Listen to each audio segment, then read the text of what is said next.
Hello বন্ধুরা, আজ আমরা শিখব ইংরেজিতে গুড বি বলার 7টি সহজ, স্মার্ট এবং প্রাকৃতিক উপায়। আমরা প্রায়ই কাউকে বিদায় জানাতে গুড বি বলি, কিন্তু ইংরেজিতে শুধুমাত্র গুড বি বলার অনেক বিকল্প আছে, যেগুলো আরও বন্ধুত্বপূর্ণ শোনায়। এই ভিডিওটিতে আমি আপনাকে দেখাব 7টি আকর্ষণীয় বাক্য, যেগুলো আপনি আপনার দৈনন্দিন কথোপকথনে ব্যবহার করতে পারেন বিদায় জানাতে। Catch you later. Catch you later, পরে দেখা হবে, পরে কথা হবে। উদাহরণ, okay, I have to go now. Catch you later, আচ্ছা, আমাকে এখন যেতে হবে।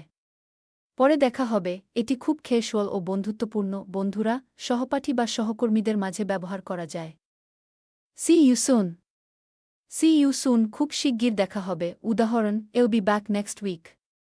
সি ইউ সুন, আমি পরের সপ্তাহে ফিরে আসব। খুব শিগগির দেখা হবে। আপনি যদি কারো সাথে আবার দেখা করার পরিকল্পনা করেন, তাহলে এটি খুব সুন্দর একটি উপায়। See you later. See you later, পরে দেখা হবে। উদাহরণ, I'm going to the market. See you later, আমি বাজারে যাচ্ছি। পরে দেখা হবে, এই বাক্যটিও ক্যাজুয়াল, কিন্তু এটি এমনও বোঝাতে পারে, আজকের দিনেই আবার দেখা হবে। Talk to you later. Talk to you later, পরে কথা হবে। উদাহরণ, এম ইন আ হারি।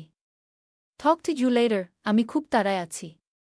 পরে কথা হবে, এই বাক্যটি আপনি যখন কল বা চ্যাটে কথা বলছেন এবং হঠাৎ বিদায় নিতে চান, তখন খুব কাজে দেয়া। I must be going.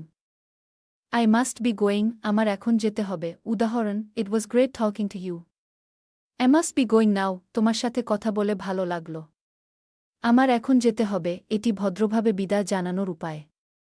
অনেক সময় অফিস, মিটিং বা আত্মীয়দের বাসায় বিদায় নেওয়ার সময় বলা হয়, I've got to get going. I've got to get going, এখন যেতেই হবে, বের হতে হবে। উদাহরণ, sorry, but I've got to get going or I'll miss the bus. দুঃখিত, আমাকে এখন যেতেই হবে, নইলে বাস মিস কর। Anyway, I'm off I'm out. Anyway, I'm off, I'm out.